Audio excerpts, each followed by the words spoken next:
ये सोने के सुख में नहीं जीवन बर्बाद करना चाहिए। एक नियत समय रखो सोने का, अभ्यास कर लोगे बिल्कुल बिना अलार्म बजे आपकी नींद खत्म हो जाएगी। अभ्यास अभ्यास बहुत बड़ी सामर्थ्य है, बहुत बड़ी। अगर नींद लेने का आपने अभ्यास बना लिया है तो ये आपके जीवन को नष्ट करने का बहुत बड़ा साधन बन गया। कुछ लोगों को सोने में सुख मिलता है कि सोते रहो। भैया कमाने आए हो, बड़ी मुश्किल से पास बना है इस भारत भूमि में तुम्हारे जन्म हुआ, मनुष्य योनि में, कुछ दिन के बाद ये सब खींच लिया जाएगा। सोने में समय क्यों बर्बाद कर रहे हो? कमाओ, सत आचरण करो, समाज को सुख पहुंचाओ, नाम जप करो, बड़े बुजुर्गों को सुख पहुंचाओ, किसी को दुख ना पहुंचाओ। ये कमाई कर लो।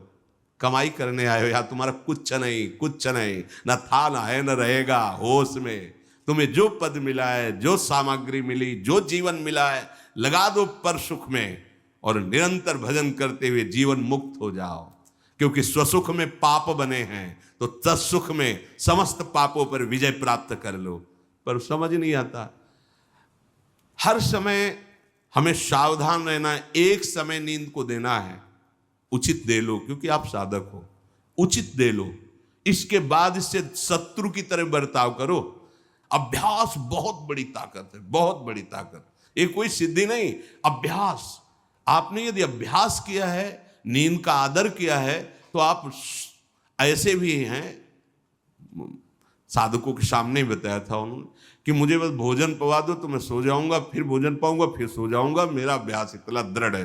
वह धन्य है आपका जीवन जो ऐसा अभ्यास सिद्ध कर लिया है। अरे बर्बाद करने के लिए सोना थोड़ी है।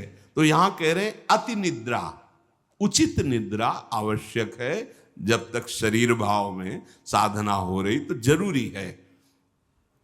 और ईर्ष्या, दूसरे की बढ़ोतरी देखकर जो ईर्ष्या होती है, जो जलन होती है, ये उपासक को उपासना में बढ़ने नहीं देती।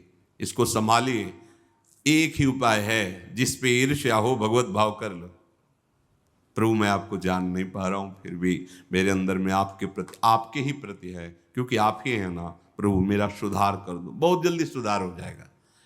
मोह, भले परिवार में रह रहे हो, पर इतनी तो बात समझ लो, ना वो तुम्हारे हैं ना तुम उनके हो। ये तुम्हें समझ में भले ना हो, पर डाल लो। सुत बनितादि जान स्वार्थ रत, ना करू नेह सभी ते, अंत ही तो ही तजेंगे पामर, तू न तजय बहीते। जैसे आप स्टेशन में होते हो तो किसी से मोह थोड़ी करते हो। बैठे हैं सब आसपास, कोई चाय पी रहा है, कोई हंसी मजाक कर रहा है, बातें कर रहे हैं, सब मिलान हो रहा है। गाड़ी आई, किसी से कोई मतलब नहीं, अपनी गाड़ी में। ऐसे ही जैसे प्याऊ में हम खड़े हैं, भीड़ है, पानी पिया, चल दिया। ऐसे ही आपको समय मिला है 70 वर्ष, 80 वर्ष, 100 वर्ष, उन जनों के बीच में रहकर अपनी गाड़ी का इंतजार करो और भगवत प्राप्ति करके अपने परम धाम जाओ। पर अगर नहीं समझ पाए तो ये माया ऐसा लगती, मेरा पुत्र, मेरी पत्नी, मेरा परिवार, मैं, पूरा समय चला जाता है। फिर जिनको तुमने मैं करके अब वो अंतिम समय दिखाई देता है, कोई अपना नहीं, कोई अपना नहीं। अभी मतलब आप तो अपने ही घेरे में हैं। जैसे अपने लोग भ्रमण किए तो देखा है, रो रहे हैं, उनके परिवार वाले उनसे बात भी नहीं करते। अवस्था ऐसी है कि डंडा के सहारे 2-4 कदम चल सकते हैं। वस्त्र मल से कौन साफ करे उनका। ऐसी, ये नहीं कि वो किसी एक की बात हो, इस स्वार्थी संसार कोई किसी का नहीं। तो हम ये नहीं कहते कि भाग जाओ, हम ये कहते उन्हीं के बीच में रहकर उनके हृदय में विराजमान प्रभु से अनुराग करो, ना कि देह से। देह एक सीमित समय वाला है, तुम्हारा भी और उनका भी छूटेगा। भगवत भाव करके खूब प्रेम करो, खूब सेवा सबकी करो। भगवत भाव विहीन आसक्ति तुम्हारे पतन का कारण बन जाएगी, जिसे मोह कहते हैं। मोह सकल व्याधिन कर मूला, ये मूल है, ये बहुत दुख देने वाला है। तृष्णा, भोगे हुए भोग को बार बार भोगने की इच्छा का नाम तृष्णा। ये डाइन है, इसे शास्त्रों में कहा गया है, ये डाइन है, कभी आघाती नहीं है। ये तृष्णा रूपी डाइन सबके हृदय में बैठी है। हर भोग को बहुत बार भोगा फिर भी भोगने की चाह, इसी का नाम तृष्णा है। और कायरता, जो नहीं होना चाहिए उसमें बहुत उत्साहित है, जो करना चाहिए, जो होना चाहिए उसमें, उसे कायरता कहते हैं। ये कायरता साधक में अगर है तो परमार्थ विहीन कर देगी। दूसरों के गुणों में दोष देखना और निंदा करना, द्वादशैते महादोषा, ये महान दोष है।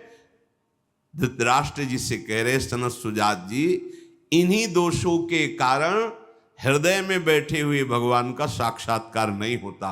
ये प्राणों का नाश करने वाले, ये प्रज्ञा का नाश करने वाले, ज्ञान नेत्रों को ये ढक देने वाले दोष हैं। शोक, क्रोध, लोभ, काम, मान, अत्यंत निद्रा, ईर्ष्या, मोह, तृष्णा, कायरता, गुणों में दोष देखना और निंदा करना, ये 12 महान दोष साधक की साधना का नाश करने वाले हैं। भगवत अनुभव इन्हीं के कारण नहीं हो पाता। भगवान हृदय में है पर हमें अनुभव क्यों नहीं होता? इन 12 दोषों के कारण।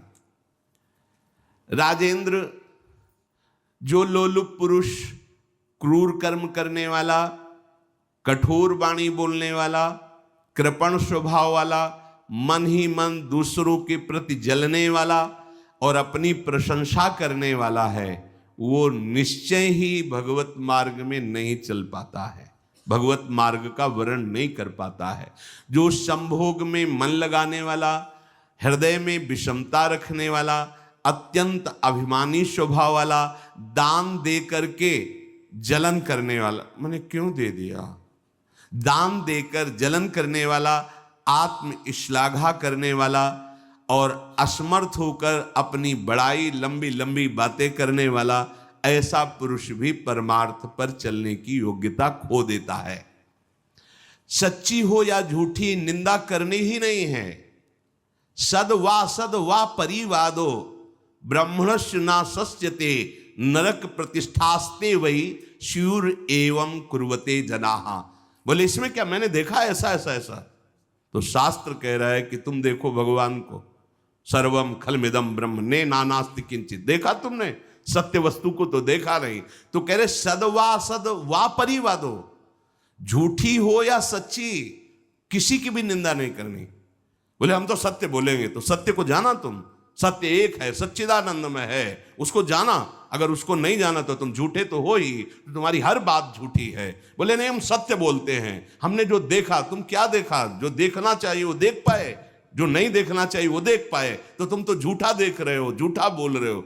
सद वा परिवादो, बात सच्ची हो या झूठी, यदि वो किसी की निंदा है तो नहीं करना है। अगर करते हो तो नरक प्रतिष्ठास्ते वही स्यूर एवं कुर्वते जनाहा, निश्चित उसे नरक की प्राप्ति होती। ये सनत सुजात जी महापुरुष बोल रहे हैं। जो बहुत बकवाद करने वाला है, दूसरों के दोषों का वर्णन करने वाला है और धन का दुरुपयोग करने वाला है, प्राणियों को कष्ट पहुंचाने वाला है, ऐसे आचरण वालों को देख करके प्रणाम मन से करके दूरी बनाओ। इनका संग नहीं करना चाहिए।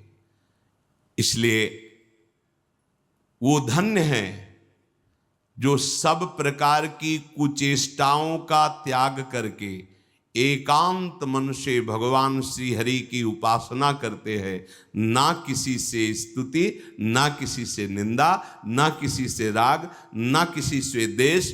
वो महापुरुष बालवत हो जाते हैं, बालवत, निर्विकार, ब्रह्म का साक्षात्कार करके बालवत चेष्टा के द्वारा जीवन व्यतीत करते हैं। वेदों में इसी स्थिति को जीवन मुक्त अवस्था कहते हैं।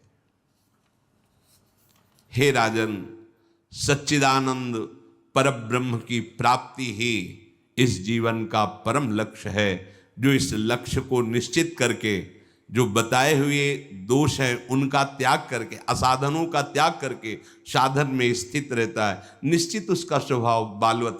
बड़े बड़े महापुरुषों को देखे एकदम निर्विकार, बालवत चेष्टा, बोधवान होते हुए भी अबोधवत चेष्टा।